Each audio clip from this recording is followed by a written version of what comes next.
so much for joining us today. This is an honor for us to have you in our presence, and getting to know you over the last couple of years, briefly, not in depth, has been an honor, and just to really feel closer to a person who has really been through their own journey and self-discovery. And I feel like that's what I've been on. So it's that relation has been very meaningful.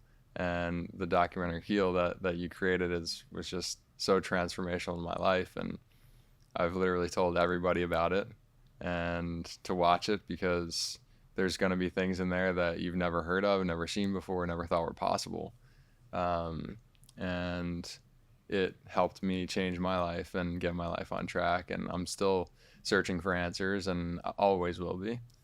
And that's what this is about. It's to learn about people who are on a journey, and frankly, we all are, right? And to have you share your story today is going to be really exciting. So thank you. Thank you for having me, guys. Yeah, it's whenever, it was just so cool to be connected to you and to know that someone with such ability and talent, and to be a pro athlete, you have to have crazy focus and drive and determination and commitment. And the healing journey you've been on and the circumstances that you were faced with, like, you have the mindset and the ability to go all in, and you embody what I intended Heal to be. Like, I wanted people to believe that anything is possible, and not to listen to, anybody's prognosis. Get the diagnosis, but don't fall prey to a negative prognosis. Absolutely. And you're just the poster child of possibility. And I just it's so cool to have become friends with you over this time, and have Heal inspire you in any way. Thank you, Kelly. Yeah, I was watching a video the other day of like how to accept compliments, and it's hard, so hard, because you're always like trying to be better, and like perfectionism obviously comes in at certain times in your life, and like, yeah, just being able to say thank you and really feel it, and like put your hand on your chest and your heart and be like, okay, I'm receiving this, and I'm getting goosebumps just talking about it. So thank you for the compliment. But today, I want to talk more in depth about your life and how you grew up and how you got here and the journeys that you've been on. And I know that Heal has been such a huge part of your life now. And I think starting it in an organic place, I don't want to put words in your mouth, and in a motivational place to help other people, but to continue your journey in learning. But now it's become something so immaculate. It's really special. But there's a bunch of other topics that we want to touch on today about you, and I thought one of the things that you reiterate, I feel like, in your life is gratefulness. And I've been trying to practice this little game, if you will, every day of being grateful. And in certain times of the day, especially like when you're going through a hard time, or get distracted with like a task that might seem hard to you, just like bring it back to something in the room that you can be grateful for, and breaking it down to see like how this got here.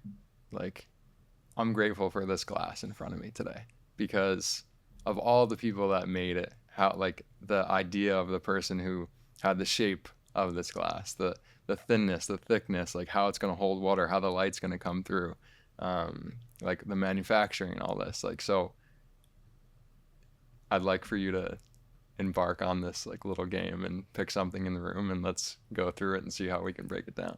Yeah. Well, I was going to go to water just because, like we were joking, like I run hot all the time, so which makes me thirsty. So I'm just so grateful that we have access to so many things we take for granted. Showers, there's so many people in the world that don't have water pressure coming through their homes to shower, or clean water to drink.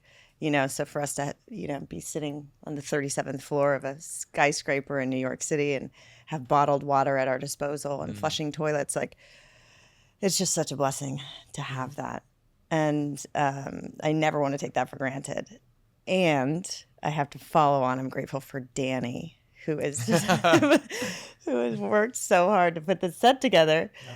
And, you know, he's driven by wanting it to be good. And like, we're all driven by this, like, wanting to do our best and have our work reflect us and what we're capable of. And, you know, it's stressful and the pressure. And so just like watching him work hard to set this all up to make this conversation possible to share. It was just, you know, thank you, Danny. Yeah. Thanks, Danny. Love you, bro. Agree there. Yeah.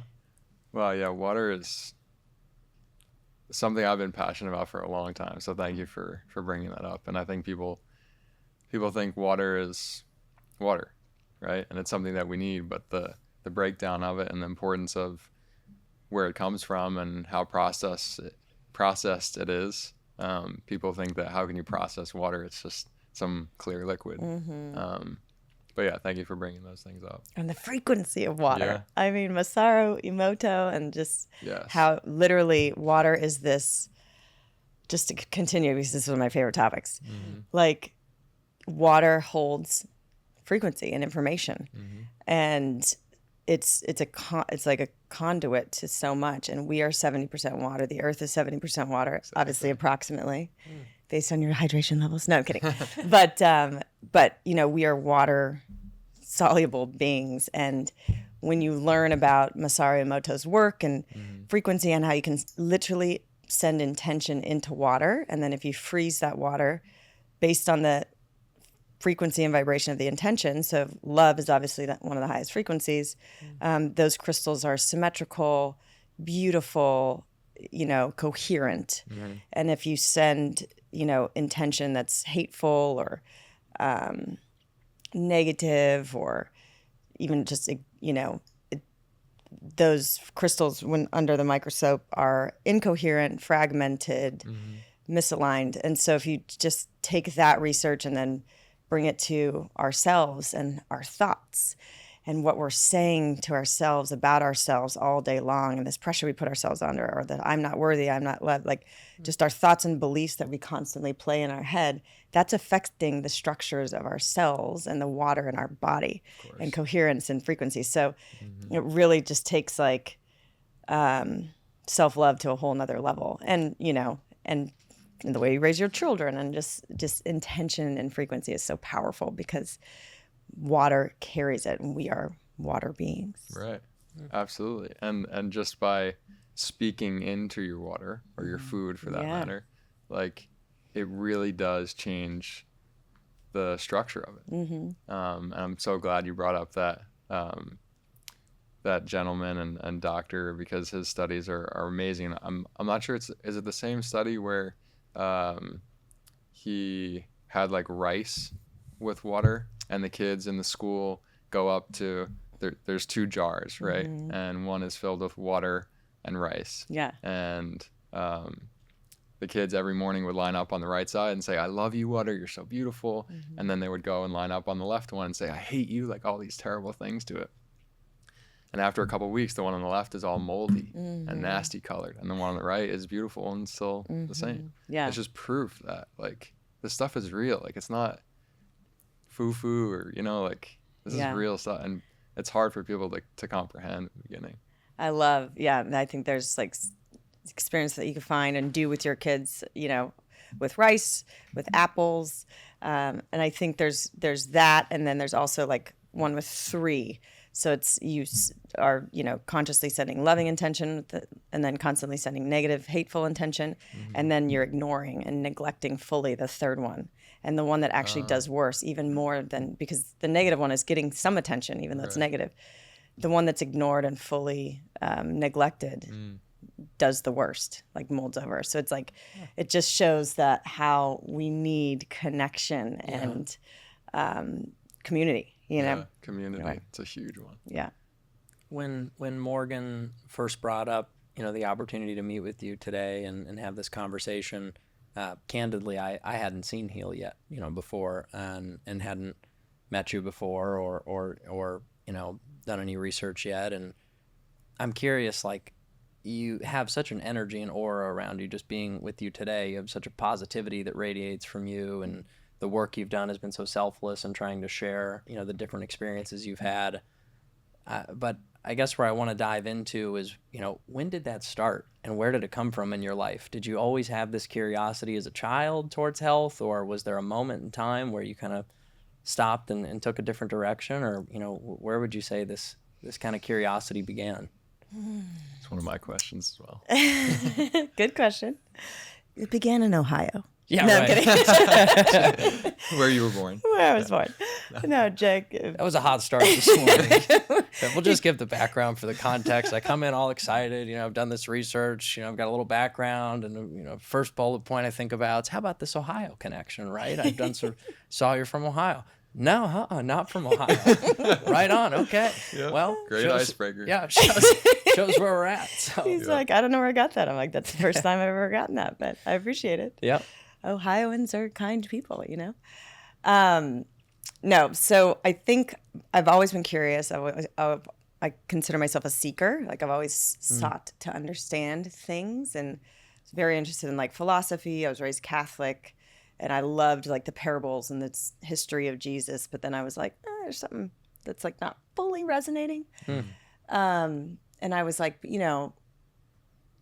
I had Jewish friends, and I heard about Muslim religion, and then, Buddhism as a spiritual, discipline. And I was like, there's got to be some like universal truth underneath. So I understood like very young, and I was like, before I confirmed Catholic, I felt like I needed to kind of learn about all of them. So so I know I'm making the right choice. I'm not just making a generational, habitual choice. And so I just had this like, I guess what I've had curiosity and deep knowing about things that I can't articulate or know why I have this knowing from a very young age.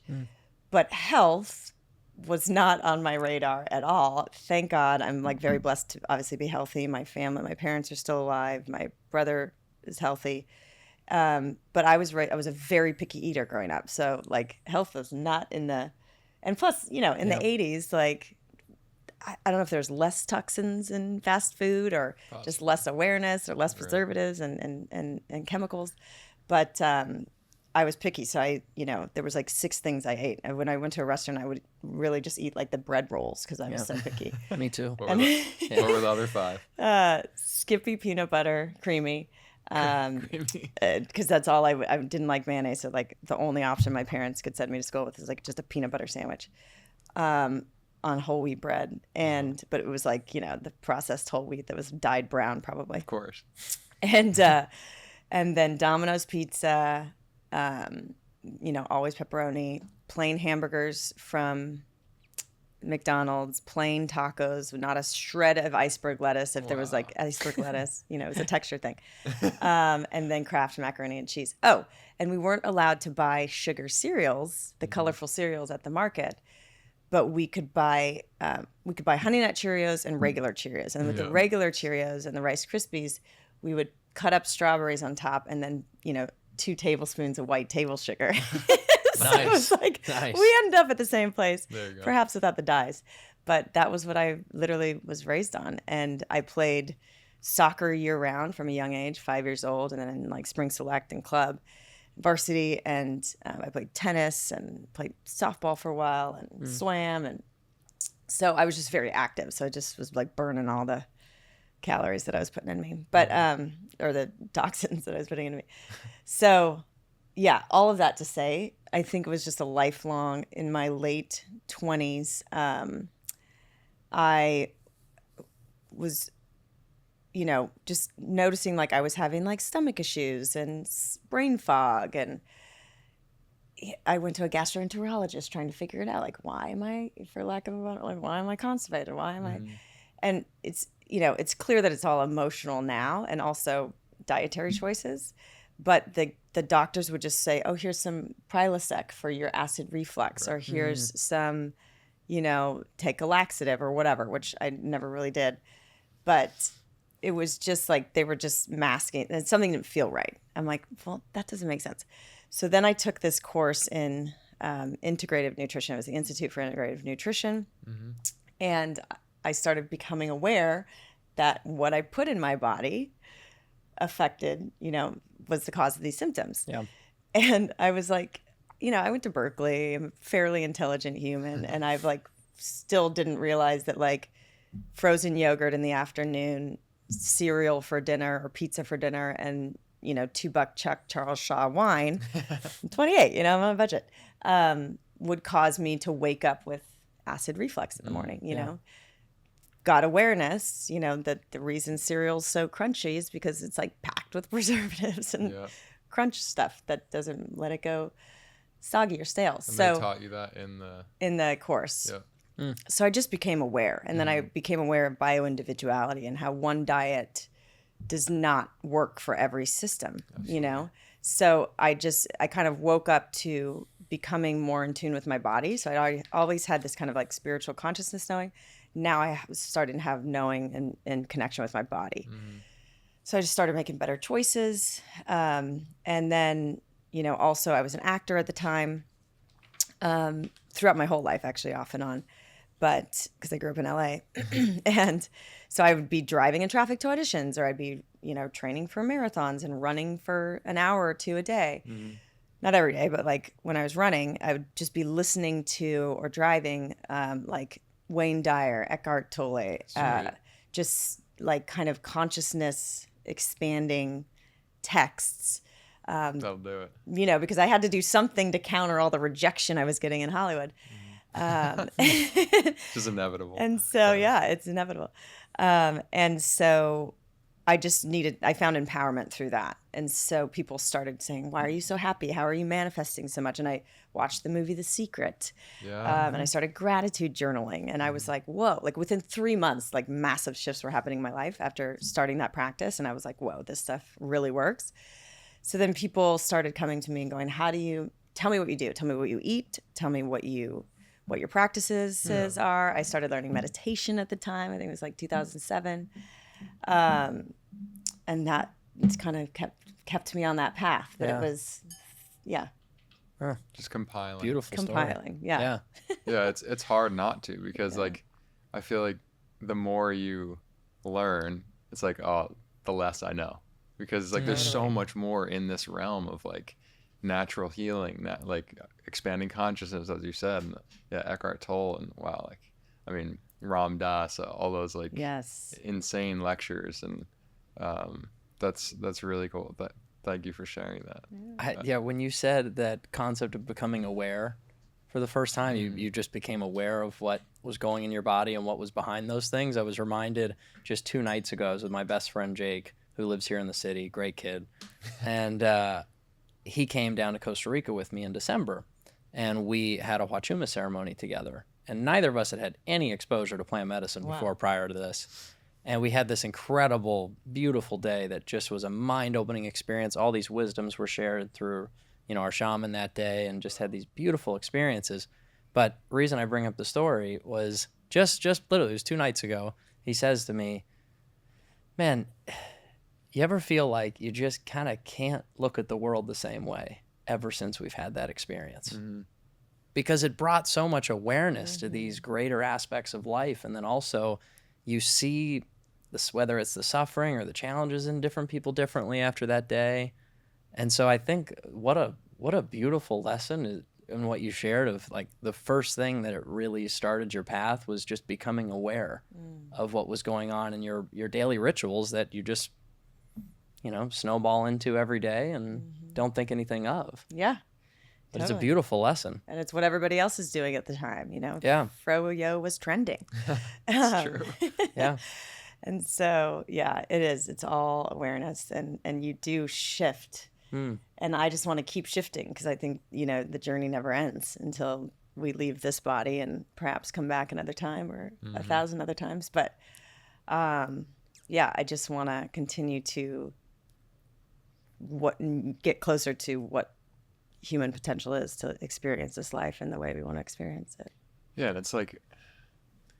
it's hard to fathom how much potential we have, because you know, you hear growing up like, oh, humans only use like 10-20% of their brain. What's the 80 other percent doing? Right? Like now, going down the path that you've gone down, you can see and feel and experience like, all right, I'm just breaking the surface here. And like, I mean, talk about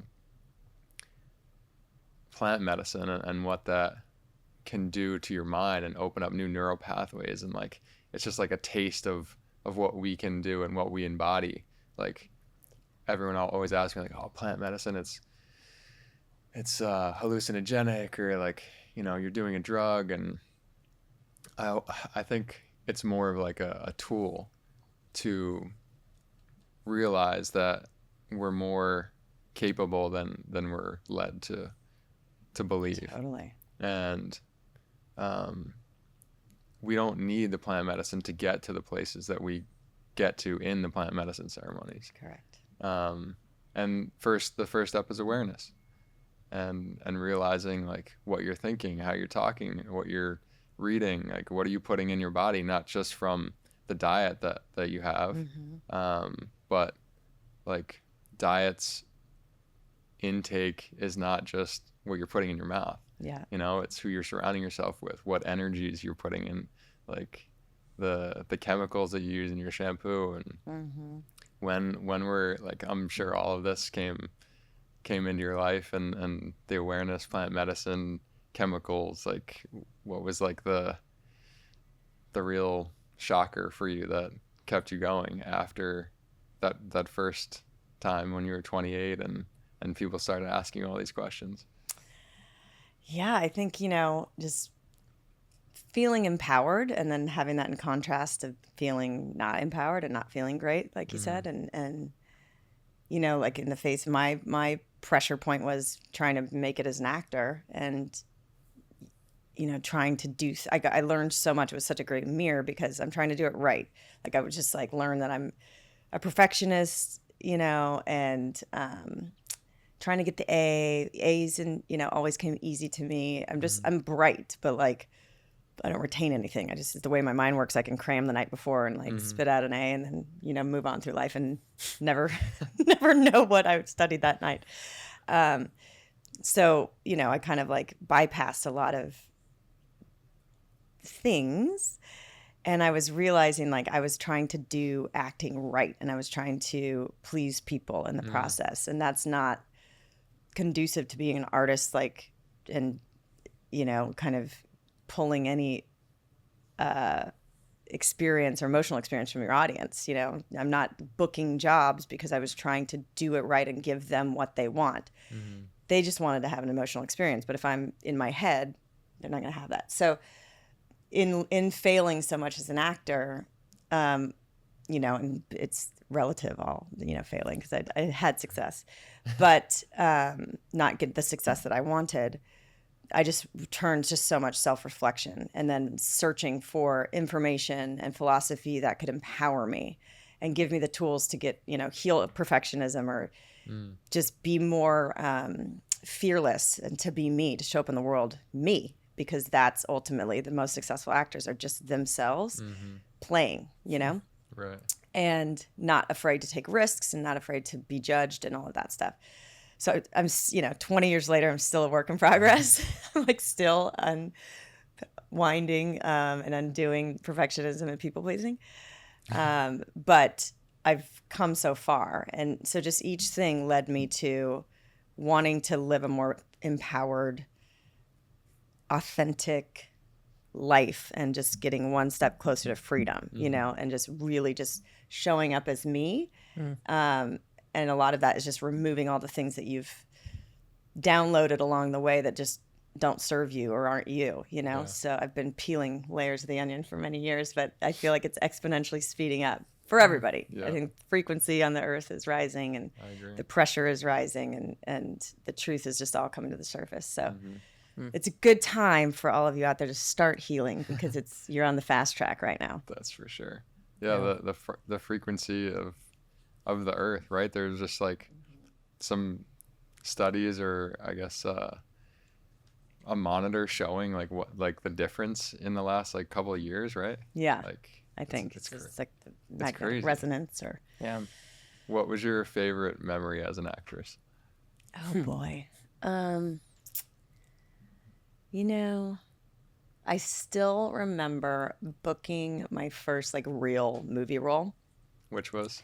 And I had booked two kind of extra roles. One was kind of cool. It was playing Sharon Stone Oh, dang. in her B horror movie debut. Like it was before she became a huge star, but it was like Sharon Stone. She was like an up and coming. And I played her as a young girl in a flashback. Wow. I got hired because of my scream No way. and my looks.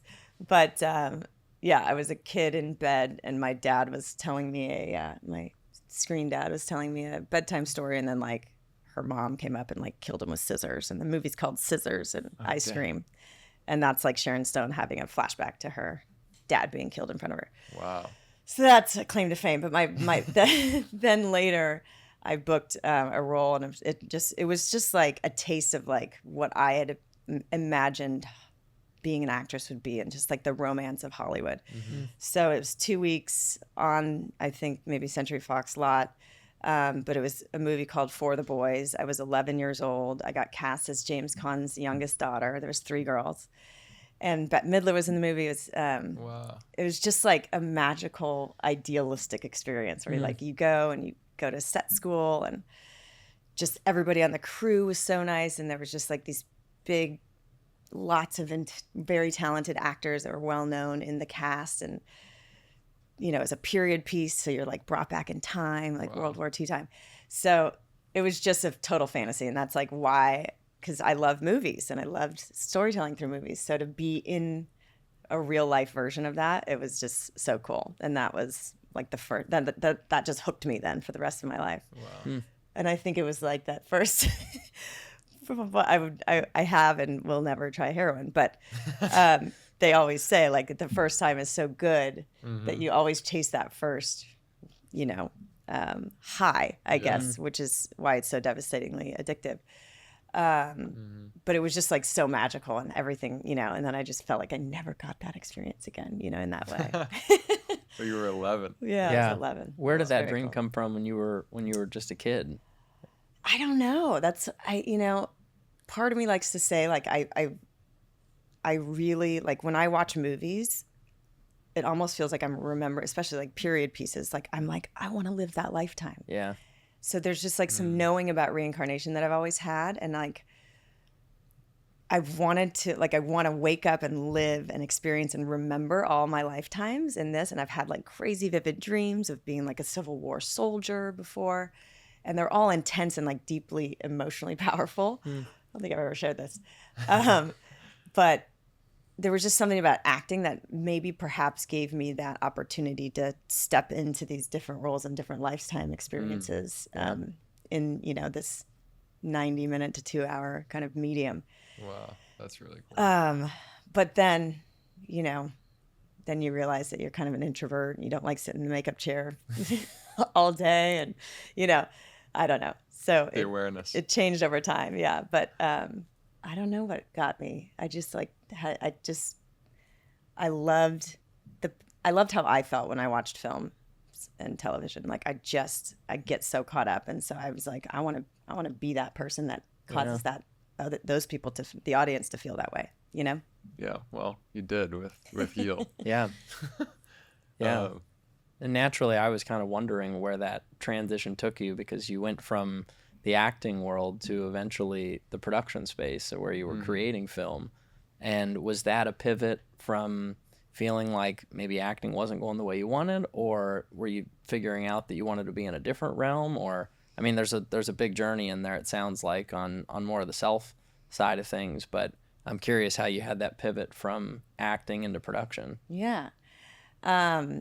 I think the reason I took the Institute of Integrative Nutrition course was because I knew through all of my, you know, Wayne Dyer and Eckhart and all of the spiritual, Marianne Williamson, all these people that I've been studying, and Abraham Hicks, like I knew the more I held on, gripped, you know, my dreams as an actor, and just like the tension I was feeling going into like having to book the job and seeking that outside validation, I just intuitively knew that I needed to find something else I was interested in that I could do simultaneously to loosen the grip on my dream. Man. And so that it was that's interesting. it was because I have a lot of interest. Yeah. So it was either enrolling in the USM, which is University of Santa Monica, which is a spiritual psychology program. Oh, really? Or nutrition. And honestly, again, I'm a bypasser. Like the IIN, they send you an iPod, you go at your own pace, where USM was like, we need 1 weekend a month. And it was just a more rigorous commitment. Mm-hmm. And so even though like I'm just obsessed with spiritual psychology, I took the lesser like commit. Like, Less commit. You know what I mean? Yeah. I feel like I could handle it on my own time. So, and then at the same time, I started meditating, and I started going to Agape, which is a spiritual center it's a trans-denominational spiritual center. So it's literally led by Michael Beckwith, and Agape is like universal love. And when I walked in, it was just this like high energy, beautiful vibration place. And I looked around the room, and it was just a microcosm of the world. It was people from all economic backgrounds, colors, shapes, sizes. And like, this is what church should be. Wow, yeah. And he taught from all religions, all philosophies. And it was just very empowering and just very energizing, like it's just high frequency. And he encouraged meditation. So I learned meditation. I took some classes from him. And I just started paying attention again, that body awareness starting to be connected to my body. I was like, wow, I get more passionate talking about human potential and possibility and energy and quantum physics and law of attraction and manifestation than I do talking about acting, you know, like, and I'm an athlete. So like I was competitive. I liked going on auditions and like getting that triumph of booking the role. But then like when I was on set, I was like, the energy lowered. I didn't love the process anymore. It never compared to For the Boys when I was 11. So I just started paying attention to being energized and lit up inside and what I was talking about. And it was about spirituality, consciousness, human potential, and manifestation, co-creation with life. Like we're co-creators, we're not victims of life. And Michael, you know, because I'd grown up in film as a medium, I was like, just started thinking. And then I read Bruce Lipton's book, The Biology of Belief. Yeah. Epigenetics. We are literally not victims of life. Our DNA is a blueprint, but our choices and our free will and our consciousness, you know, can turn on and off genes, basically. Perception of life and environment. And I was like, oh my God, everybody needs to know this. So I just started thinking, what is the most efficient way? I can't possibly sit there and tell everybody, you know, my path to get to where I was that day. But so many people were asking, I was like, I'm just going to put all my teachers in a film and then I could just tell people to watch the film. Yes. Yeah. And that's eventually, you know, and so I'd never directed a film. So I was a bit self-conscious because I was like, do I need to like go to directing school? Like it's uncomfortable when you're entering the unknown, right? But I've just, you know, hired a beautiful crew that trusted me. And so they were just, even though they had more, you know, the producer and the cinematographer had more directorial experience than I did. They were just very like supportive and loving and helped me gain my confidence and gain and certainty in my point of view. That's and amazing. about a month in, I was like, oh, wow, I really do have a strong point of view and I know what I want. And then from there, it just unfolded. Wow. Yeah. That's beautiful. I'm so happy you brought up the in the unknown, because it's something that I've been saying to like all my friends for the last couple of years. Like in the unknown, there are endless possibilities, and it's up to you to create what those are. And so Michael Beckwith, by the way, everyone listening, like every name that Kelly's dropped, like research like at least a day, a week on each name, because these people are so ahead of their time, maybe in the right perfect time, but like so amazing and can change your life, each one in like their own different way. If you haven't seen the documentary Heal, definitely check that out, because it'll explain and show and showcase what they're all about. But how did you get to know Michael Beckwith, and like where was the Agape? Right? Yeah. Like where was that? It was in Culver City at the time. Now it's in West LA, I think.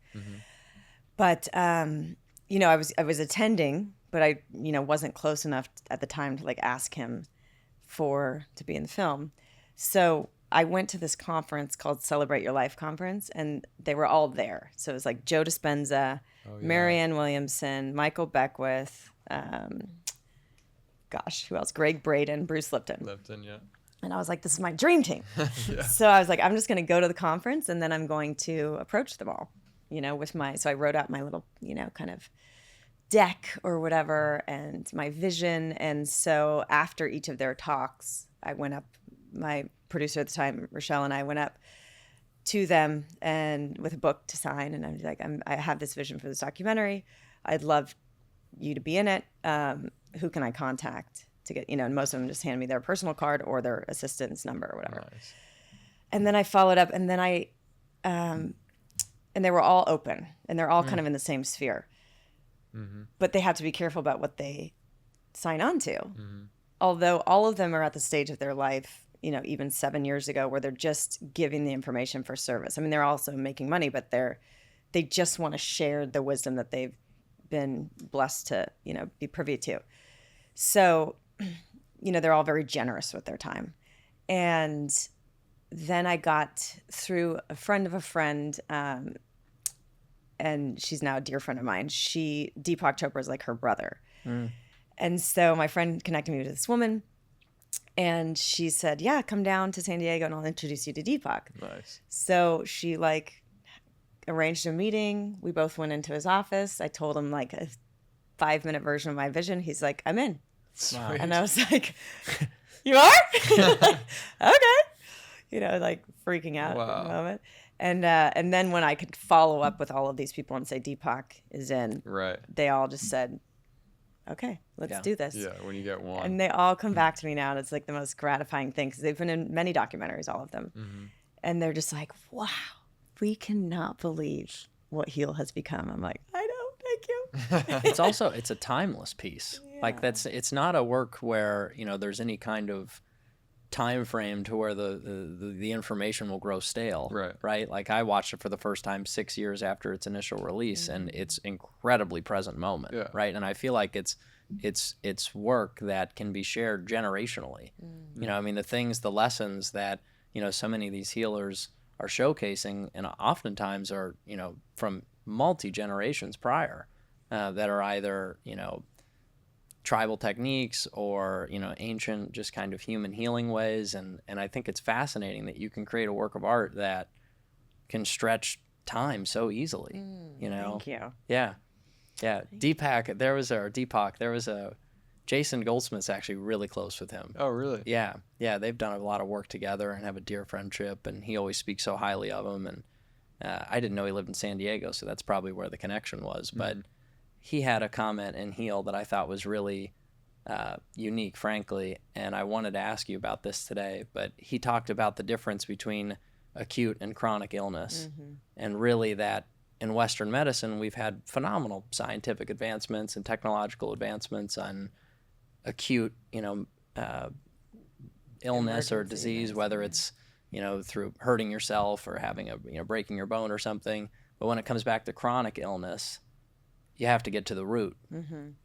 And I wanted to ask you today about your viewpoint on Eastern and Western medicine and how you kind of walk that tightrope, because I'm curious to ask the question because Morgan's really opened my eyes to this different, viewpoint. And I'm curious how you kind of walk that tightrope between, each different paradigm. Yeah, it's a good question.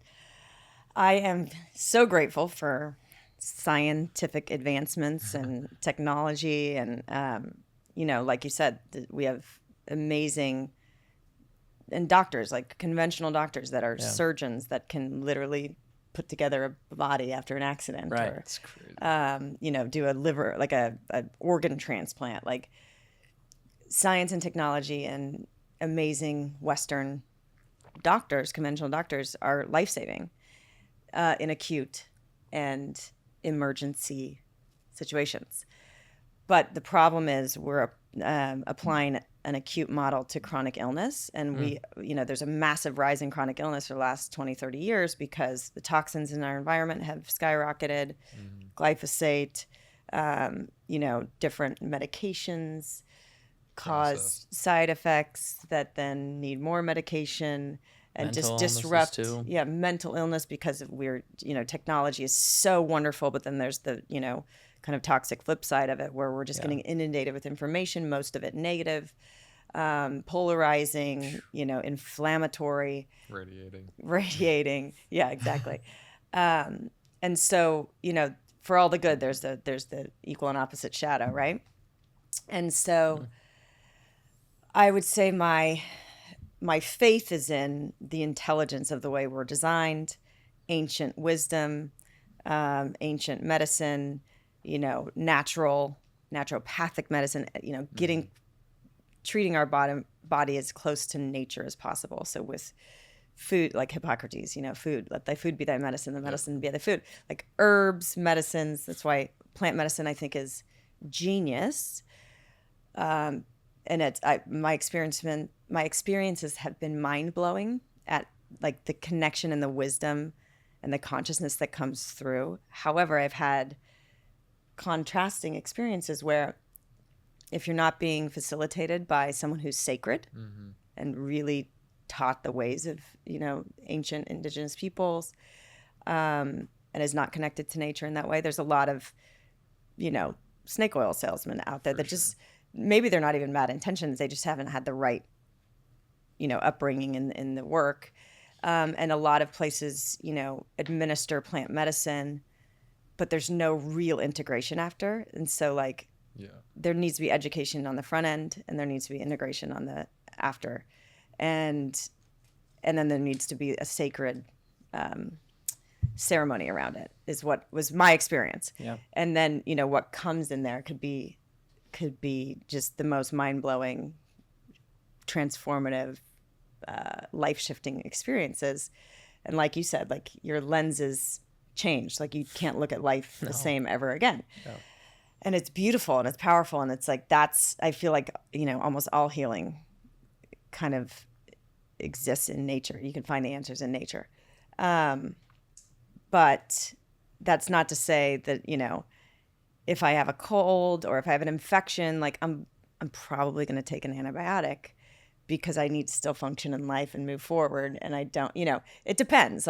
But a lot of times I just try to do things naturally, but not ignorantly. There's times that I'm going to tap into conventional medicine because I got to get through the day. Yeah. and Bruce Lipton says the same thing. So it's that balance, but then just understanding how I just have such a deep understanding and reverence for the design of the human body. I also have an awareness that the environment that we're existing in now is like very toxic and in invisible ways and very visible ways, and energetic ways. And so you do what you can and you do the best you can. And you stay as close to nature as possible, but then, you got to take into account what's out there too. Sometimes I feel like, even in mental health, I feel like you might need a bridge of some sort of intervention to get you out of the darkness and just into a place where you can then have the capacity to look for the root cause and do the healing modalities that get to the root cause and unwind the trauma and cover the trauma. But, sometimes being in the lowest place, you don't have the capacity to face your old wounds. It's just too much. So I think that everybody needs to tune into their body and to their hearts and their psyche and whatever their spiritual beliefs are and their right path forward comes from them. And, so I try not to judge anybody else's path, but I know for myself, I'm like very nature forward, natural forward. I understanding that there's such an emotional and energetic component to all dis-ease, or not feeling good. Like I just had Marissa Peer on my podcast, and she's, this world-renowned therapist. She uses hypnotherapy as one of her main modalities. She calls it rapid transformational therapy. And And I had come into the interview, and it's just, life is so interesting. Like, it literally sets you up for exactly what you're going to go, like the conversation you're going to go to. So I had just come from 3 days of having a tension headache. And it's been this pattern in the last few years where I get a tension headache. It's usually brought on by, like, you know, dehydration, because I hadn't slept for a few nights leading up to it, then went out and had like wine with dinner, or stayed out too late because there was an event, and I drank like a couple drinks, woke up and wasn't hungover, but just like your body feels a little tight because you're not sleeping well and you're putting toxins in your body. And then, like, over the first day, it like creeps. Plus, I play tennis and I carry my child, so it's always my right side. And my shoulder locks up, and then there's just like tension that goes all the way up my neck to the base of my skull, wraps around my eye, and it turns into like a 3-day tension headache. Wow. And so we had this session where she hypnotized me, and she basically got to this. It was wild. I mean, the episode's going to be out in the next few weeks, but and I, you know, a lot of my childhood trauma goes back to my dad. So poor guy. I love him. Marty, you know, he's a good dude. He just had his own childhood stuff that he was working through, you know? And she took me back to this like 3 different times in history. And what we realized was that, and I can't even recall now in the pressure of this moment, but it got to the root of why I was having these tension headaches. Wow. Mind blowing. And like, I was exhausted. It had something to do with not being powerless, feeling helpless, and angry, and not being able to say what I really feel. Wow. And crazy. That's transformative, just learning that. Wow. And so my body just developed ways to like clamp down. Wow. Because I didn't feel like I could say what I really, but it was this loop from a child, you know, being a child and being helpless and like having these anger and having these feelings, but we just didn't have the avenue to express them. Sure. And so just, you know, 40 some odd years later, it's manifesting in my body. And, you know, and again, like I said, like it's speeding up in the last few years where this pattern is getting more and more evident. So, you know, my experience has been, especially with myself and other people, that, you know, it starts like the soul kind of whispers, taps on your shoulder, like there's an issue here. You should look at that. Maybe that happens when you're like 18 or 20. And then the taps get louder, you know, and Michael Beckwith's like, and then one day, you know, you're hit over the head, spirit hits you over the head with a 2x4. So, and none of this is your fault. You know, you're not, while we have to be responsible for our experience, you're not to blame. You know what I mean? So, because these are all subconscious survival mechanisms and based on beliefs and programming that wasn't even ours. It was just kind of downloaded in our childhood. So, That's true. It's wild. Wow, you just said a lot of unbelievable things. Like that. Yeah. Wow. I want to touch on so many different points of what you just brought up of like, I mean, childhood trauma is one, keeping energy and trauma in the body, listening to your subconscious, that tapping of like, hey, you should look at this. But it's so hard to listen to that sometimes. And it's like, is this something that I need to attend to now? And then most of the time, unfortunately, it comes to a place where you are hit over the head with a 2x4. And like you have a debilitating disease, or like you're bedridden, and it's like, oh shit, like I guess I should have listened to that time where like I didn't feel that good for a couple of days, or like my stomach doesn't feel good after I eat every meal. Like what am I eating? I mean, it's just, yeah. Is there anything that you would recommend or advise people on how to listen to that voice sooner? Yeah. How to like almost think more proactively versus reactive, right? You hear so often people start to go down this path because of something, you know, wildly traumatic that happens, like you said. But what are the things we can do proactively to start to look within and live that healthier lifestyle rather than wait until the train crashing moment? Yeah. I mean, I'm trying to do it through parenting right now because responsible for a 4.5-year-old girl. And Riley. Riley Grace. And she's a firecracker, and she's so sensitive. And, you know, thank God for like conscious parenting books, which I feel like I don't have time to read or listen to anymore. But the little that I did, you know, it's all about like reparenting yourself through the process of parenting and using your interaction with your child to start to become aware of where you're getting triggered and go, oh, interesting. Like, that's an unhealed part of me. And why am I getting triggered by this tiny little human, you know? And so I've just like, I've grown and healed so much through parenting her because I want to be conscious. So it's this balance between getting smacked in the face with our, you know, old issues through whenever I get triggered, and then having to deal with them. So just awareness, and then also coupled with grace, because I am so aware that like between the ages of 0 and 7, their brains are developing and they're just literally sponges downloading. They're just these hard, you know, drive systems, just like downloading software programs. And we want them to be supportive and empowering and positive beliefs about themselves. But inevitably, just the human experience, you know, we get these disempowering negative beliefs. That's what Bruce Lipton says in Heal. It's like 75% of our subconscious programming is negative and disempowering. And that's our operating system that we're not even aware is operating in the background. So no wonder people end up with disease. So it's hard to be aware when all the stuff is subconscious. We aren't aware.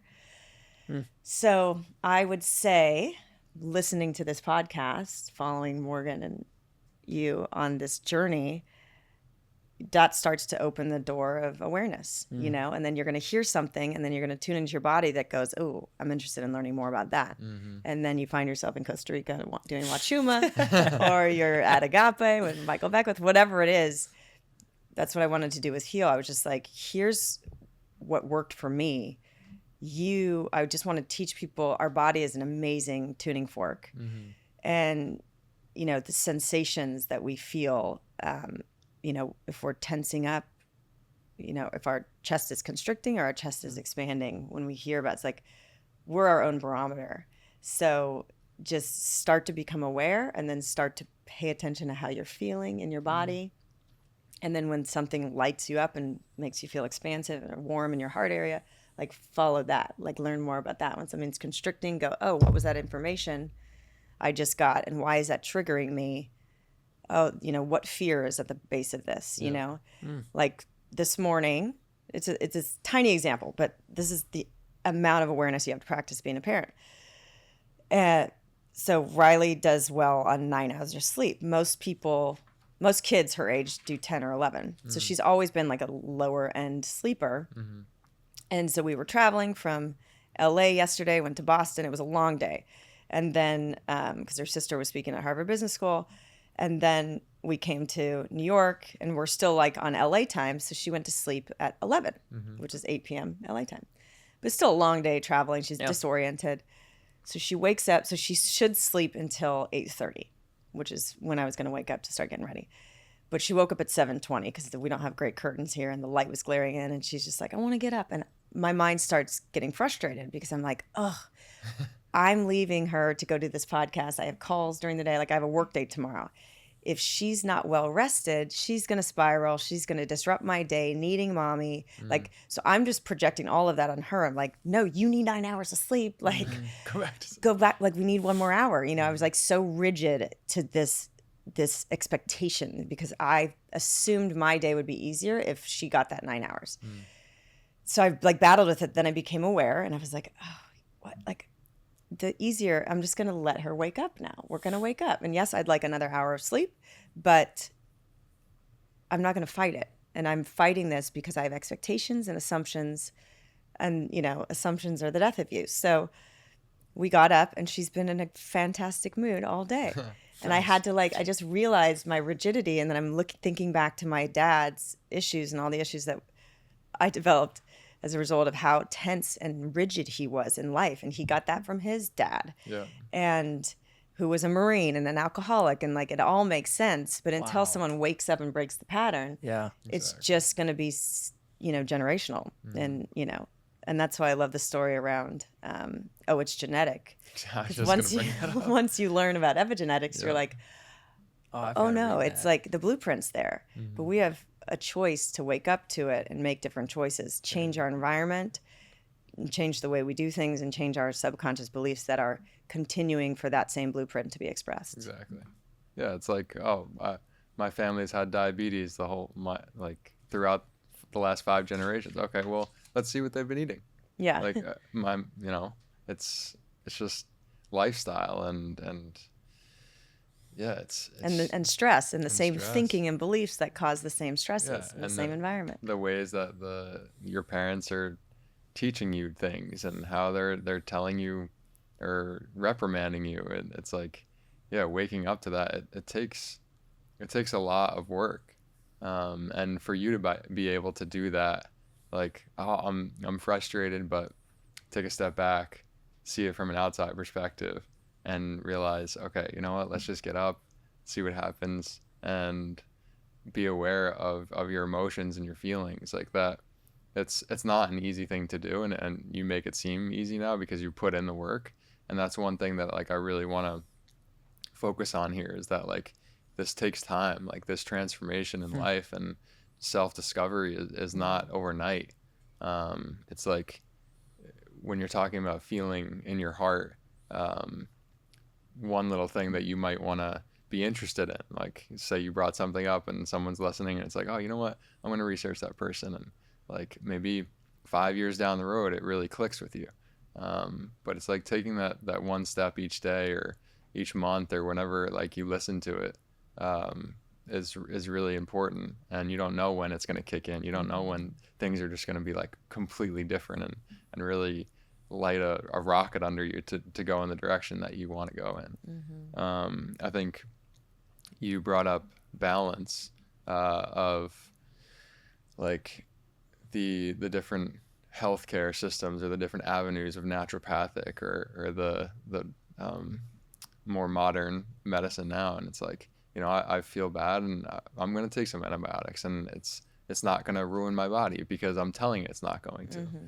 I have control over it, and the emotions and the words that you speak to yourself is really what is going to control your health and your outcome of mentality and physiology in life. And I really appreciate you bringing that up, because, like, being perfect in this journey is impossible, but you're always striving for being better.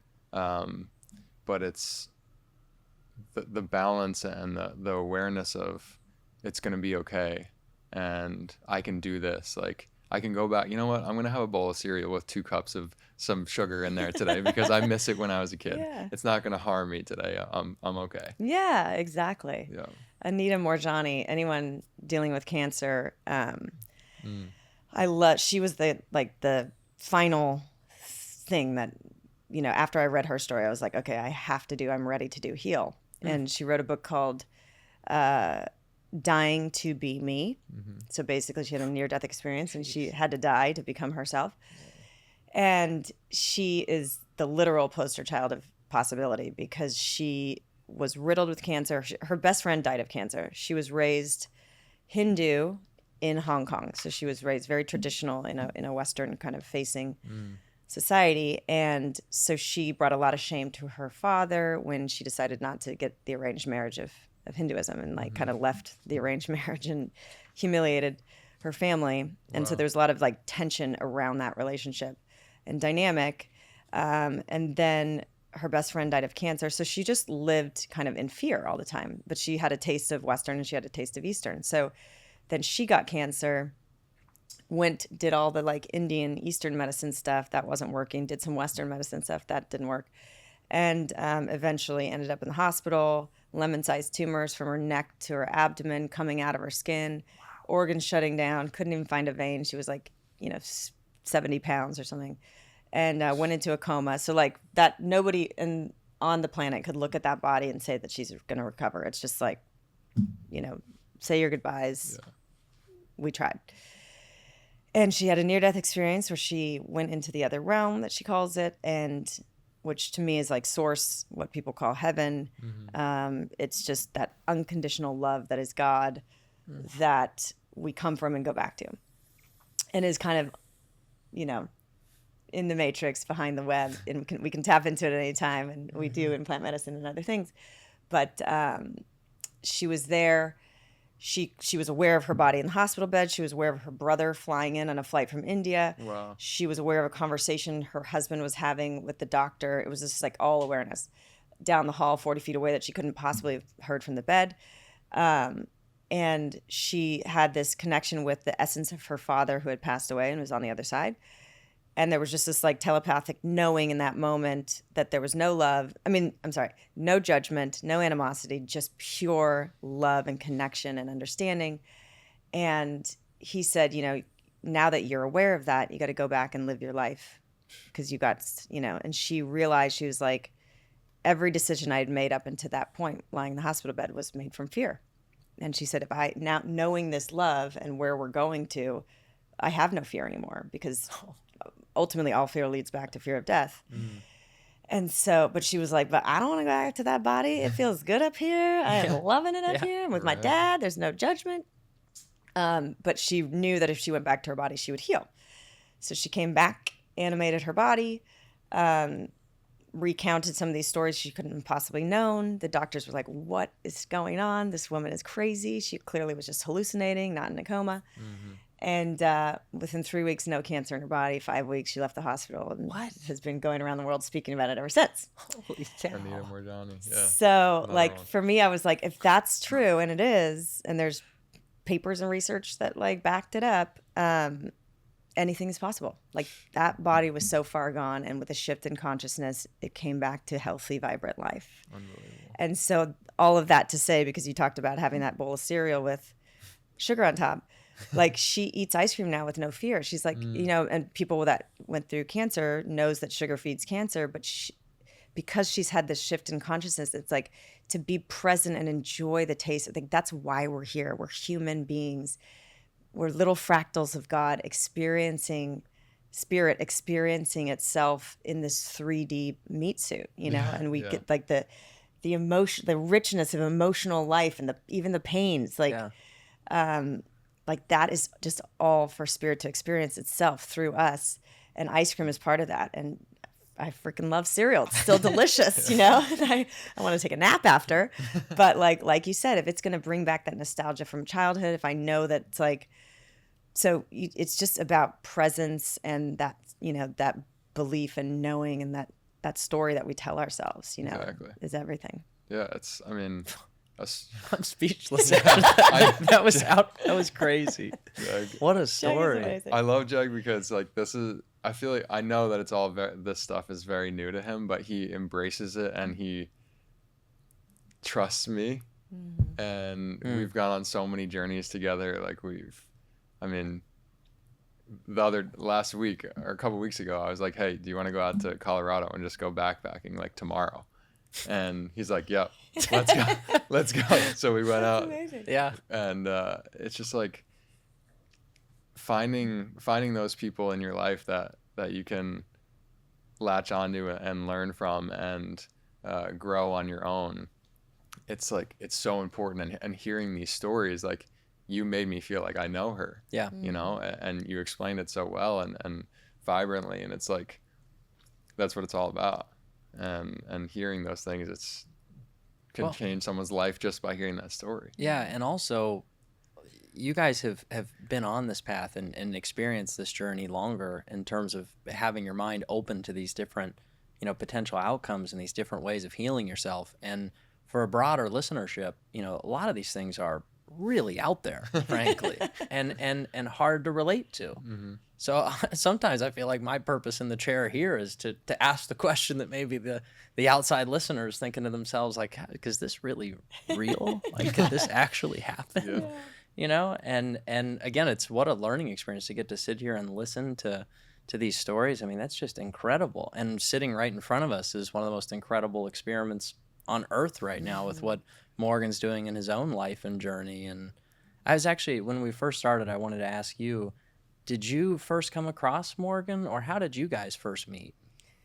Yeah, I think you reached out to my friend Dana, Yeah. maybe, who's like big in the golf world, as kind of a stroke specialist. Nice. The golf stroke, Swing swing coach. Thank you. I'll be calling him that from now on. How you doing, stroke It has specialist? so many connotations. Yeah, I love it. Sorry, Dana. My gosh, I'm blushing. That's all time. That's all time. Yeah, Wow. amazing. Okay. Anyways, so he kind of made me aware of you and was like, I think he really loves your film. Do you mind if I connect you? And I was like, no. And then, of course, I read like a couple articles about you, and I was like, wow, this is unbelievable. Like, because like I said earlier, like you're applying kind of a pro athlete's mentality and drive to your healing journey, and you're just like, you're all in. And that's like what I would, if God forbid, had something even remotely close to what you're facing, and have faced, like I'd want to think that I would be how you're handling it. Thank you. It's extraordinary. Thank you. I think it's a good time to share that no matter what part of the journey we're on, or how much more educated we could be than you on this realm of things, like we were both in a place where we had no idea about this in one life, in our part of our life. And a perfect example that I bring up pretty often is like when my mom took me to a yoga class for the first time in New Jersey. She was like, she's begging me for months, like, come join yoga, it'll be great for golf, like you'll stretch and like get loose. And I'm like, I'm trying to get strong, like yoga's for women or something like ridiculous to say as a kid. And so finally I joined her, and the facilitator, the yoga instructor, was like saying typical yoga instructor things like, get in touch with your body, like feel the earth underneath you. And I was literally laughing, and I couldn't finish the class, because the way that my dad brought me up was to, if something was different, you make fun of it, and you're sarcastic, and you're like, that's not in my realm of understanding, so I make fun of it. I make a joke about it, and you laugh to get through the hard things. And so like I literally couldn't finish the class, and I went out. And now yoga is one of the most important things in my life, because it brings breath work in and meditation, and it's not something that you're just moving your body or stretching. It's much deeper connection than that. And to be sitting here and saying that and sharing that story is vulnerable, but I think it's really important for people to understand that, like, it takes time and it takes experimentation to get to a point in your life where you are confident at something new. It's like learning the piano. You're going to be terrible the first time you sit down and do it. But eventually, as you keep practicing and keep learning what techniques that you can really grasp, like I might love playing jazz better than playing the blues or whatever, it's like really listening to your heart and being aware of what's inside of you that needs to come out is what I've clung on to and kept trying to experiment with. And I think even in my golf game, people always ask me, like, how do you get better? And my biggest thing that I share is experimentation, because you don't know what you don't know. So try it. Yeah, I know. I have the same, like, I love sports, and I wish I was more disciplined at soccer, because I could have gone, to the national team or whatever it was, but I was never, again, I just like bypassed. I was like naturally talented, so I did the minimum and we would win, but that only got you so far. So, I think what I've learned, or what I'm learning about myself, is just whether it's laughing in yoga because you're uncomfortable, because there's something triggering you, right? Or there is, what am I trying to say here? It's about like I'm learning the guitar right now. And nice. I'm like, I see a future where I'm playing a lot of tennis and golf, but I'm in tennis, I'm playing like 3 days a week. I'm joining USTA teams because I'm like, I am determined to get better. And I wake up to these blocks where I get frustrated at myself because I think I should be better than I am. Yeah. And that just shuts you down. And that's kind of how I operated based on my childhood upbringing and my father. You know, we were critical of ourselves. We weren't where, so I always think I'm supposed to be better. It's like, no, come back to the present moment. This is where you are right now and put in the work. And I'm like going through this whole maturity process through tennis because I am competitive as all get out. Like I want to be as good as I can be at this age group, you know, later in life. And I'm determined to, if I'm out here, I want to be the best I can. And it's just so, but again, it's grounded in awareness going, why am I getting frustrated right now? Oh, it's because I fear other people's judgment, or I'm judging myself that I should be better than I am. It's like, and then, you know, we have these philosophical conversations with my coach who's like, you know, even Federer shows up and he plays like shit one day, but he, you know, but he put in the hour, but he allows that day of shit to unfold. So just to like, just it's presence. It's like just being okay with where you are and then noticing what comes up and these triggers, and then getting to a point in life where you start to get excited. Peter Crone is another one who's amazing in the documentary. And he's just like, I started to get triggered and I started to get excited every time I'd get triggered rather than our natural human instinct of to resist and push it away.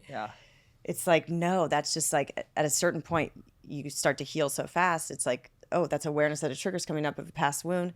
Go down the investigation of where that wound is, heal that wound, and move on. So it's like the more triggers come up, it's like the weed in the garden. At least I know where to pull, you know? And so that's where I'm trying to live, you know, just be present, see what comes up, and, you know, do what Djokovic does. It's like, you're going to get pissed. You're going to, like, I would get pissed too at that level of competition. I get pissed at, you know, 4-0 USDA, like, which is not that competitive. And how quickly can you pull yourself back into the present moment and remember that we're out there for joy and vitality and connection and, you know, fun. Yeah, and you get that more by welcoming in the hard times. It's one of the hardest thing to do, but it's like, as you said, what an incredible analogy of like knowing where the weed is to find that trauma. It's like, obviously everything's a mirror, right? Like you have to look inside. If you right now like slap me across the face and I get pissed at you for it, it's not on you. It's my fault for whatever my reaction is. And it's just like learning that has been so hard because I was brought up like most of the time to blame others or for not being where I wanted, and it's all inside. And it's wow, thank you for sharing that. I think it's a great lesson. I feel like we had very similar upbringings because I'm like, yes, me too. But the core thesis of really what you guys are saying is patience to me. And like something I've been exploring recently, because both Morgan and I, frankly, are kind of in this position of trying new things right now and trying to kind of figure out what is the thing you want to really dedicate a lot of your time to. And I go back to, you know, for me, kind of figuring out what the next profession and passion is going to be for me. I judge it so quickly when I start into something because I'm like, oh, no, doesn't feel right. But what I've been reminding myself of lately is the reason I'm by no means a great golfer, but a pretty good golfer that played through college and whatnot. The reason I can still play at the level anytime is because I dedicated 15 years to it every day, right? And that patience of the work ethic every single day, trying to strive towards greatness in something is what got you there, right? But now I'm sitting in this ivory tower of like impatience and why aren't I already great at this thing that I just learned about yesterday? But it's this great reminder recently of, man, if you want to get to that place, it takes years of dedication and patience and going through that J curve of things getting harder before they get better. And maybe to key into something in your professional career, when you made that shift from acting into, you know, directing and producing and now and dedicating into this health and wellness space, like what were some of the unknowns in there where you were like, man, I don't know if I can do this or not? Or like, how do you get through those moments when you're starting something new and it's hey, this isn't going right. I don't know. You're questioning, you're doubting, you know? Yeah. I mean, as you're talking, I'm thinking of, I don't know why I've grasped onto this. There's probably many other golfers that, and sports analogies, but, you know, I just remember a time in history where Tiger Woods was changing his stroke. Yeah. Stroke. Am I saying that right? Swing. Yeah. I don't know why Well, am I it's a saying stroke technically. That is a shot. It's Yeah, a it single is. stroke. Yeah. So you're Okay. saying it Okay, properly, swing. but referencing it's a The swing. wrong thing. Yeah. Okay. So he was changing We his understand. swing, I feel like, or he had like put on a bunch of muscle, and so Yeah. he was changing his dynamic of his swing. Mid 2000s. Yeah, and he like kind of got worse before he got better. And I literally always remember that. And so allowing like that, it's patience and Trust. and trust and being okay. Like I, for so long, my ego in acting or whatever, it's like, you don't want to take that risk because you don't want the perception of yourself, or I don't know if it's like the perception of other people, but it all comes down to your self-acceptance. And when we're seeking outside validation, you know, we're not going to have that patience because we're so fearful that someone's going to see us suck in the moment. Yep. So we're not going to give ourselves that time and that grace to be like, oh no, we're just learning something new. By the way, we're going to be learning new things our whole life if you allow yourself. And the people who don't get stagnant, depressed, and you know, it's a dark path. Yeah. So you have to like always want to learn new things and be okay with the unknown. But it comes, you know, the ability to do that comes when you're not so fearful and in prison of, you know, what people are going to think. It's like just having that, you know, and it's taken time for me to get here, and I'm probably only 20% there, of just like such self-love and acceptance that you make decisions based on your inner barometer and not what other people are going to think, feel, you know, about you or judge you, you know? And obviously Tiger Woods at that point in his career was pretty self-convicted. Yeah. Like knew his abilities. So Sure. he had the capacity to go down that path and have the confidence and faith that it was going to end up good. But it was a big risk, you know? And so, yeah, I've just done so much work, especially exponentially this year, coming back to myself and self-love and making decisions on how I feel and what I want rather than what I think other people want and need, you know, because we only do live this lifetime in this iteration for our understanding. Like there's parallel universes, and that's a whole nother podcast. But Coming next week, Parallel Universes. By Kelly. anyways, so I just keep coming back, like take those risks, learn those new things, go on the path, and then just start to pay attention to like what lights you up inside. And so many people feel like it's too late, or I'm 60, you know, is that like, like it's never too late. And I know that sounds so cliche, but this is your one life. And like, it's never too late to start again. And I'm telling you, things can, when you are in alignment with your soul's purpose, time collapses. Like time bends back on itself. All of a sudden, like you could do more and accomplish more things or experience, you know, your dreams in 2 years, you know, at 80 years old than you did in the first 80. You know, when you start to listen to that calling in your heart and following that path, like it can happen so fast. And like my friend, you know, is looking for love right now in her 40s, and she's like really struggling with the fact that she might not be able to have kids, and she can't understand why these less than kind women end up with these guys that, you know, we're obviously thinking that they're having this idealistic relationship, but she's like, I'm so nice, I'm so smart, I'm so fun. Like, how are these, you know, people getting in these relationships with all these robust families? And I'm just like, again, we have this whole story and belief around these things. And I'm like, you could literally, is it true that it, you know, it's hard to meet a guy? Like, stop telling yourself that. And then is it true that once you meet a guy, it's a year process before you get engaged, and then another year, you know, for the wedding, and then it takes, like, you can collapse time. People marry, like, find each other, know, and do things in 2 weeks. Yeah. And it could be right, and it could last a lifetime, you know? So you just have to, like, really be conscious of the story you're telling yourself with and the prison that you're creating around your mind, the constructs of your mind with those stories. Absolutely.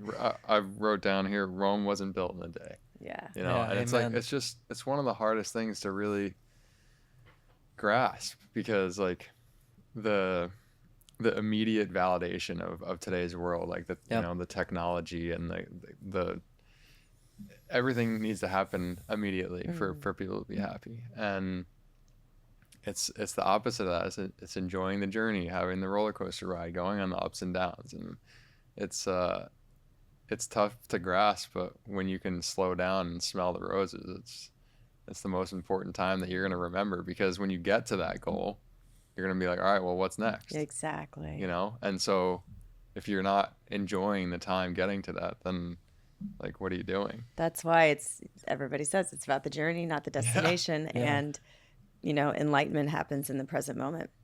And that's when time does collapse and things speed up, when you are present and actually enjoying this moment.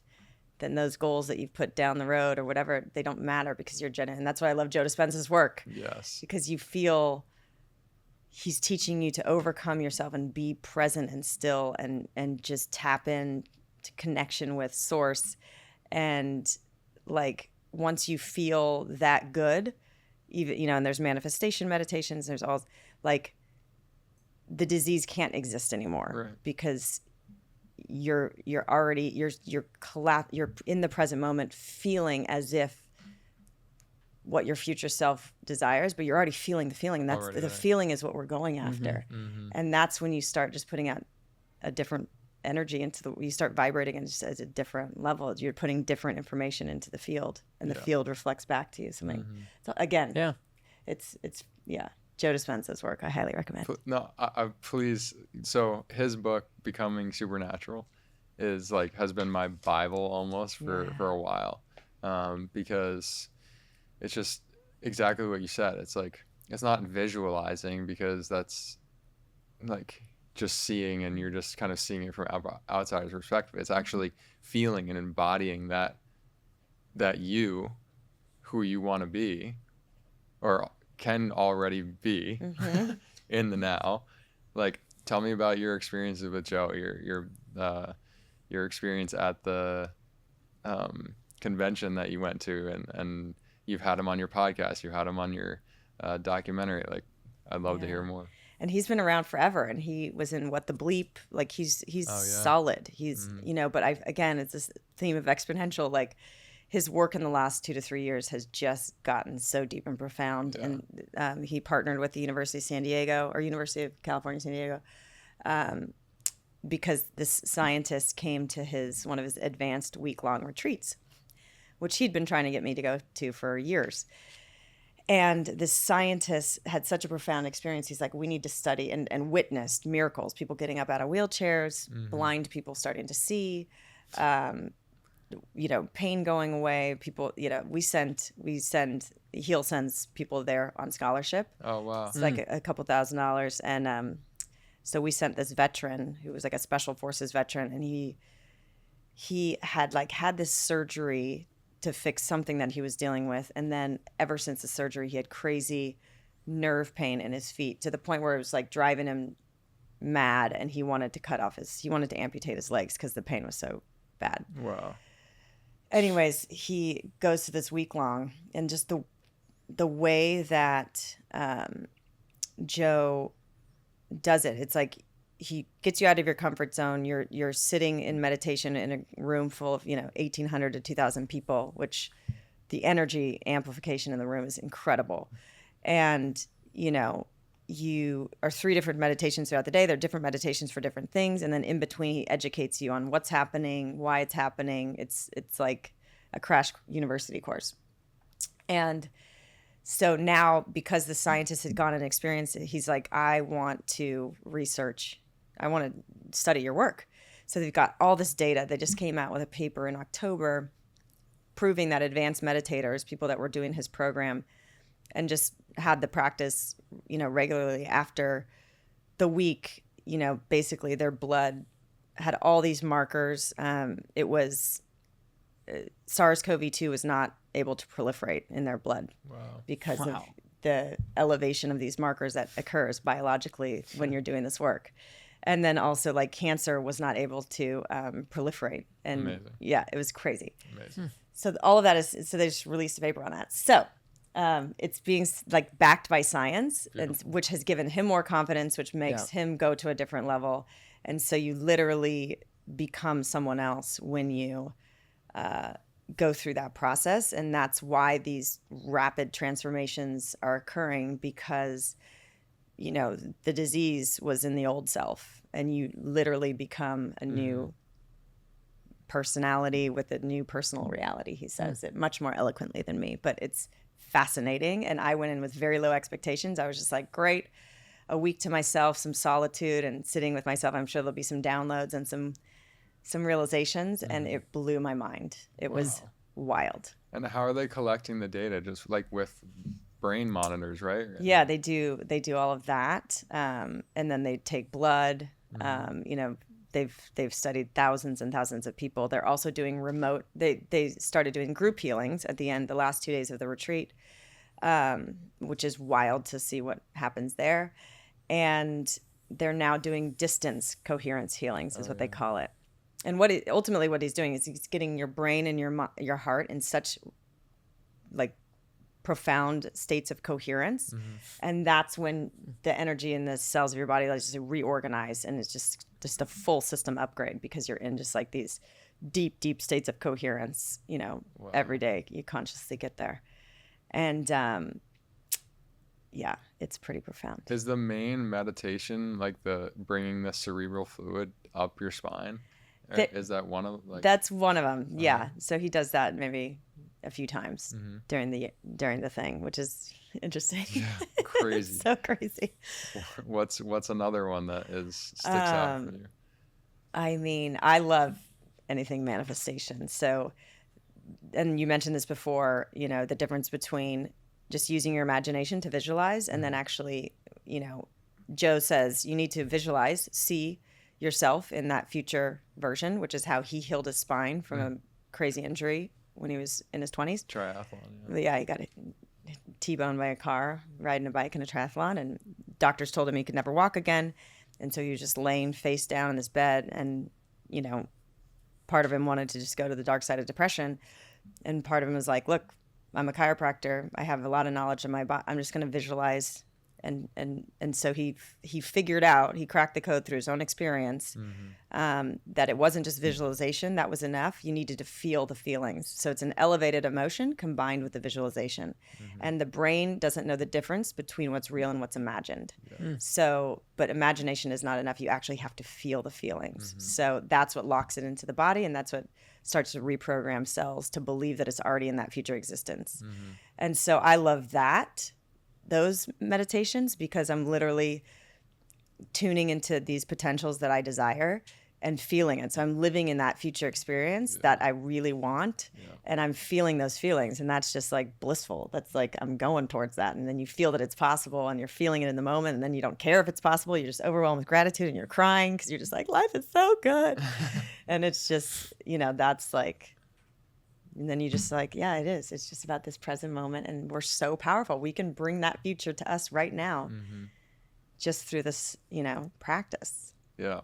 I remember too, in your documentary, there was a great visual of what he was describing, where there was literally like a 3-dimensional graphic that you put up in the documentary, where you showed a spine kind of coming back in unison and together while he was visualizing it in meditation, which was cool.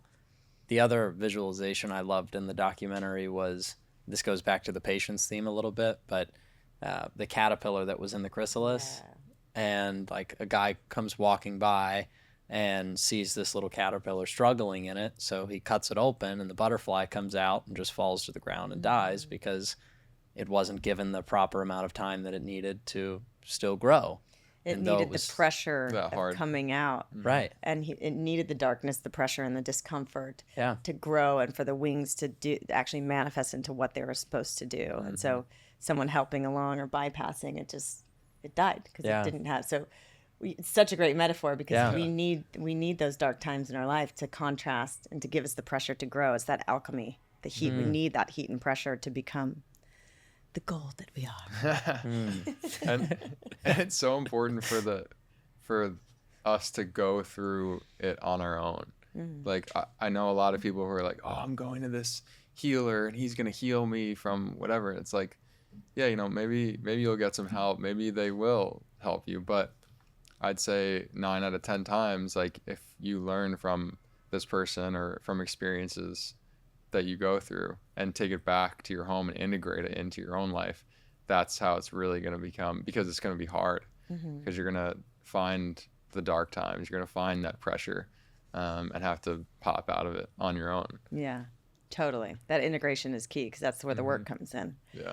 And I think it's important to have other people to support us along the way because we have our blind spots. Like I have very gifted friends that can help others with their gifts, but then they're like, their life is a disaster because they have their own blind spots. So, and we're meant to be in community to reflect back to each other and in a relationship. Like, you know, I hope Peter Crone doesn't mind me saying this, but he recently entered into a relationship for the first time in a long time. And actually a heartbreak is what catapulted him into this work of freedom because he was so devastated after this like love of his life, you know, 20 years ago or whatever. And it just shattered him. And then he built himself back up and is like, I don't ever want to be, my happiness should not be associated with another person. But then, and relationships are how we grow. Like we are communal beings and we could be in our ivory tower with all this wisdom. But if we're not in that day-to-day, you know, pressure cooker of a relationship, not to say you have to be, there's could be times in your life that you're solitude for sure. Necessary. But like, Peter and I laughed because I was like, thanks, bro, because you're going to be deep teaching. Your teaching is going to go, and wisdom is going to go to a much deeper place because you're going to be able to relate to relating now. For sure. Yeah.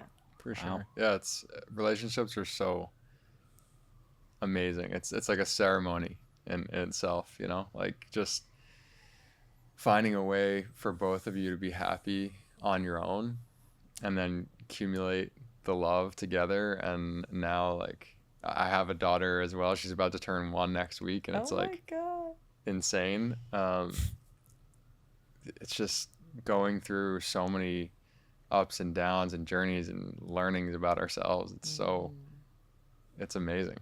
But you're right, like community is such a big word and coming up a lot in our lives. Like it's really special, and building the right community around you is sometimes difficult, and sometimes like you need to shrink your community to get the right ones that you're going to be growing from. And sometimes you need that time alone to reconnect to yourself, and then all of a sudden a different group comes to you because you're living more authentically and you're more in alignment with yourself and go straight off the path with the wrong relationship or whatever. And it's not failure, it's meant to be. It's all for, you know, the unfoldment. But so it's these ebbs and flows, and to really just trust the process. And for me, it's always about coming back to yourself. And, you know, you can rely on other people and their gifts, but ultimately, like my work this year, it's been fascinating. It's just coming back to myself and trusting myself more, which I got a taste of in Heal.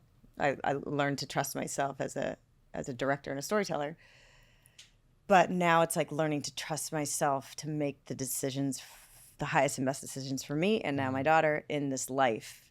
And you can, you know, sounding board off intuitives and healers and friends and advisors, but ultimately you still got to tune in with your barometer, because if you follow someone else's advice that's not fully in tune, there's going to be like a little bit of suffering and a little bit of turbulence, you know? Sure. And so I'm just like really honing in, like getting feedback, soundboarding, and then really tuning in, like, what does my body, soul, spirit, heart say?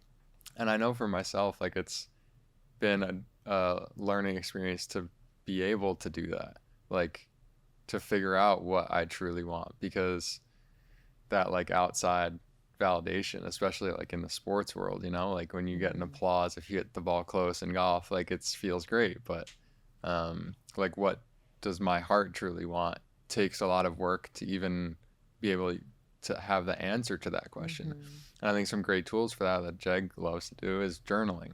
Like just, you don't have to be a writer, you don't have to be like, you don't have to say anything perfect. It's just getting your thoughts out on a piece of paper sometimes might surprise you and lead you in a direction that, like, okay, I could figure some things out. And I think the other one that you keep bringing up is about nature and being in nature, being in solitude, and just like, man, just take the leap of the risk of going outside for a couple of days and maybe camping or being alone, being off your phone, being off the computer, like not talking to anyone, and seeing what your thoughts are and how they come up, and maybe talk to yourself, maybe talk to a bug, maybe, you know, like put your hand on a tree, see if it tells you something.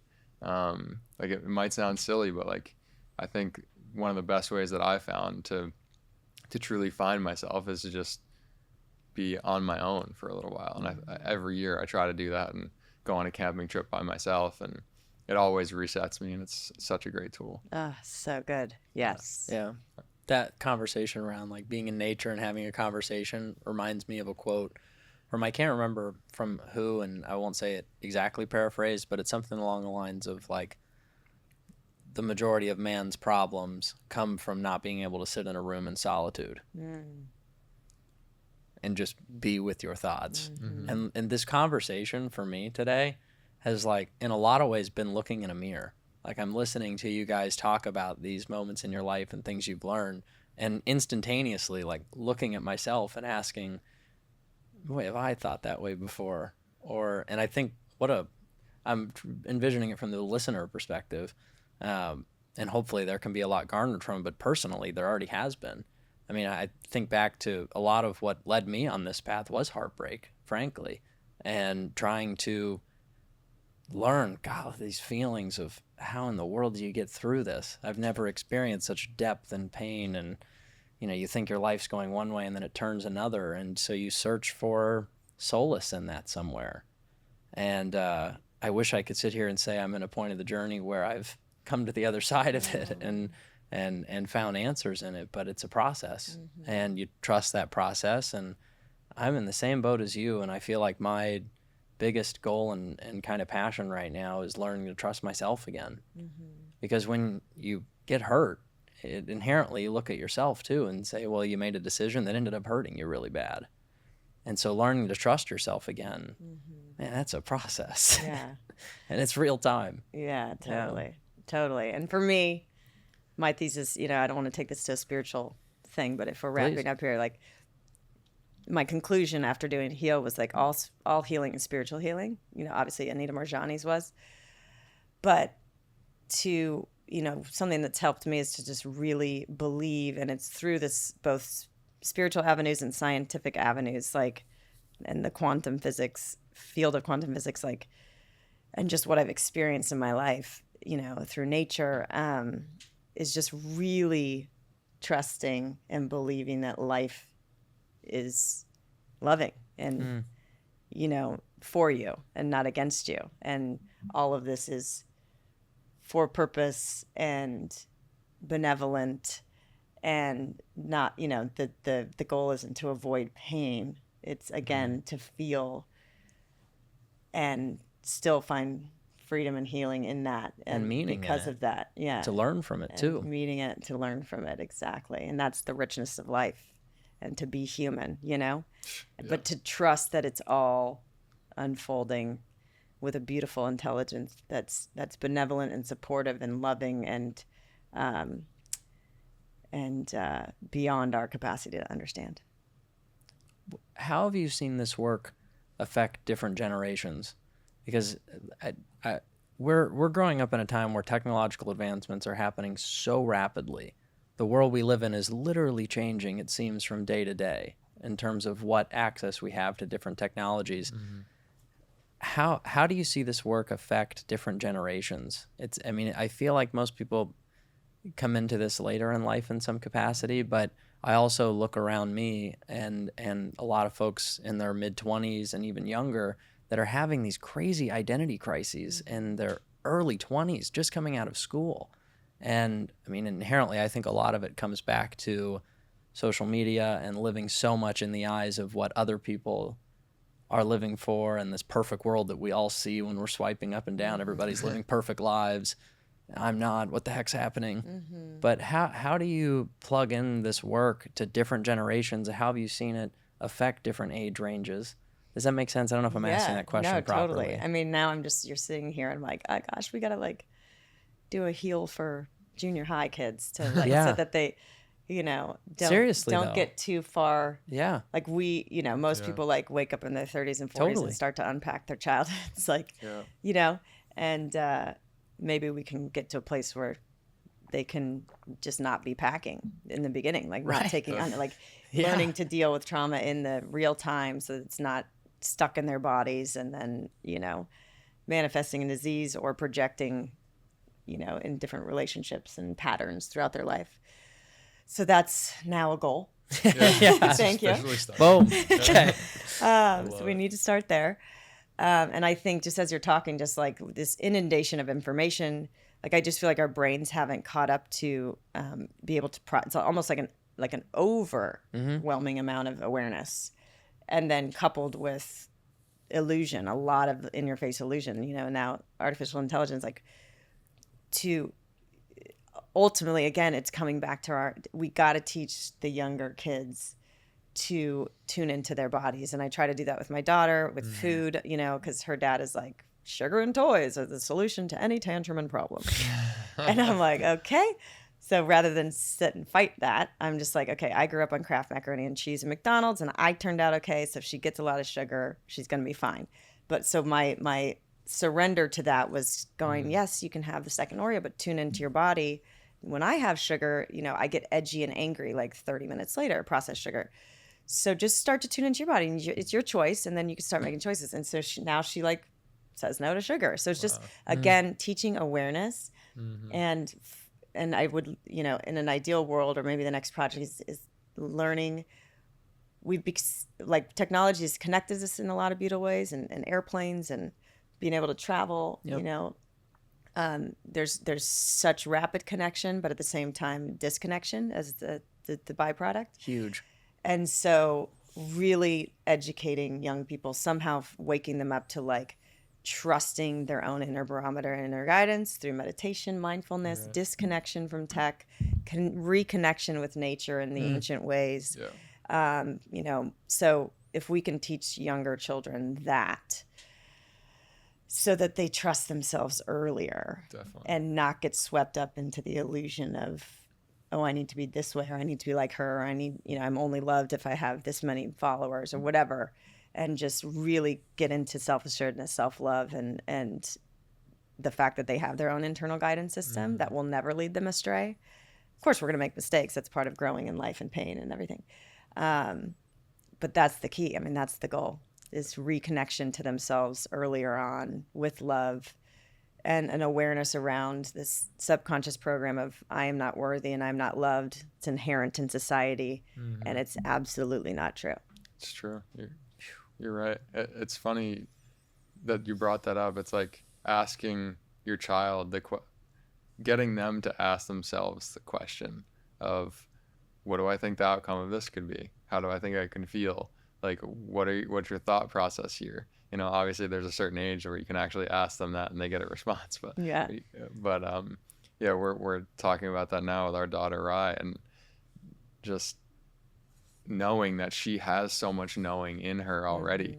It's amazing, and it's beautiful. And that's what conscious parenting is, like, about naming what they're feeling. And I remember, like, she was like a year old, I'm in the shower, like stressed out about something. I'm like trying to apply the conscious parenting to myself, and then I'm like, I don't even know what I'm feeling. We're never taught how to feel and how to process emotion, So just having a tool set for kids at a younger age to process emotion and to name their feelings, and to just connect with themselves. And become friends with the feelings.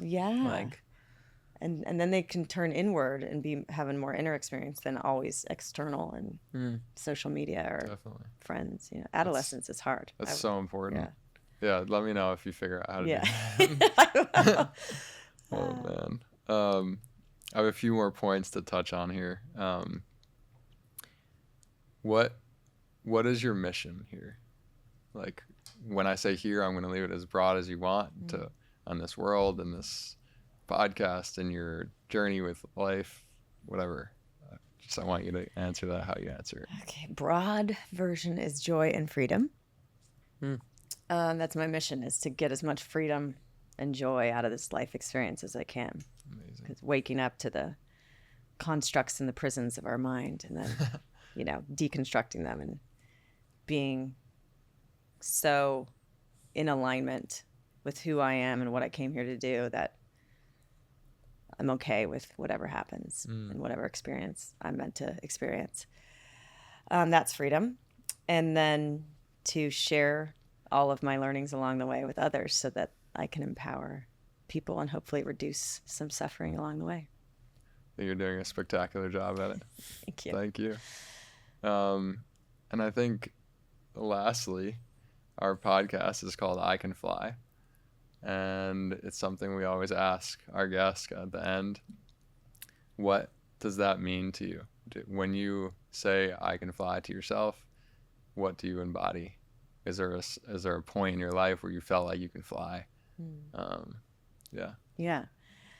Well, the irony is I come from a family of pilots. So Nice. my dad It's was like, ironic. wanted me to be a pilot. And I love being in the air. I'm very comfortable in the air. There's no fear in being in the air. I love it. I love looking at clouds. I love I was raised on planes. My brother's a badass F-16 pilot in the Air Force. Sick. Now he's like a, high up ranking drone guy. And Wow. now he is. Yeah. So he's a badass. But when I think of I Can Fly, I go back to possibility. And like you said, we're using 2 to 10% of our brain capacity. And what I've gotten, a taste of in life of what's possible with the Anita Morjanis of the world. And I just encourage myself. And, the easiest analogy is Roger Bannister and the 4-minute mile. He broke the 4-minute mile, and scientists, everybody was like, it's impossible. It is not possible. And then when he did it, within a month, 30 other people did it. Exactly. So it's just possibility paradigm busting, people out there. And so I want to be, whether it's flying or whatever, defying gravity, all the things, I just encourage people to go beyond what they think is possible and then go beyond that. Yes. And shoot there, because so much we're only perceiving such a small percentage of reality. And let's keep being how are we going to be a Roger Bannister in our life, and that's what I think of when I think of I Can Fly, and not get stuck in small thinking, just shoot for the moon, go for your dreams. Hell yeah. It's beautiful. Thank you. Yeah. Thank you. Yeah. Beautiful. Great time. Wow. Yeah, I feel like That was an epic answer, by the way. that was an epic It answer. was? Yeah, it's such a fun question to ask because everybody has this different personal, determination of it. But it was a beautiful, beautiful answer. So many lessons that are so grateful you sharing today in your life, and that we can take personal meaning in, and hopefully, inspire others to grab meaning in as well. And if folks listening to this want to get more in touch with your work, how's the best way for them to find you? Yeah. Well, we have the Heal podcast. Yep. Anywhere podcasts are, I guess. Spotify, Apple, etc. Follow us on social media. I'm personally at Kelly Gores, and then we have at Heal Documentary. And we're most active on Instagram. We do X, Twitter, whatever it's called these days as well, and Facebook. And then, healdocumentary.com. I think the book is coming out on paperback in January. It's been hardcover for a couple of years, but yeah. Awesome. So.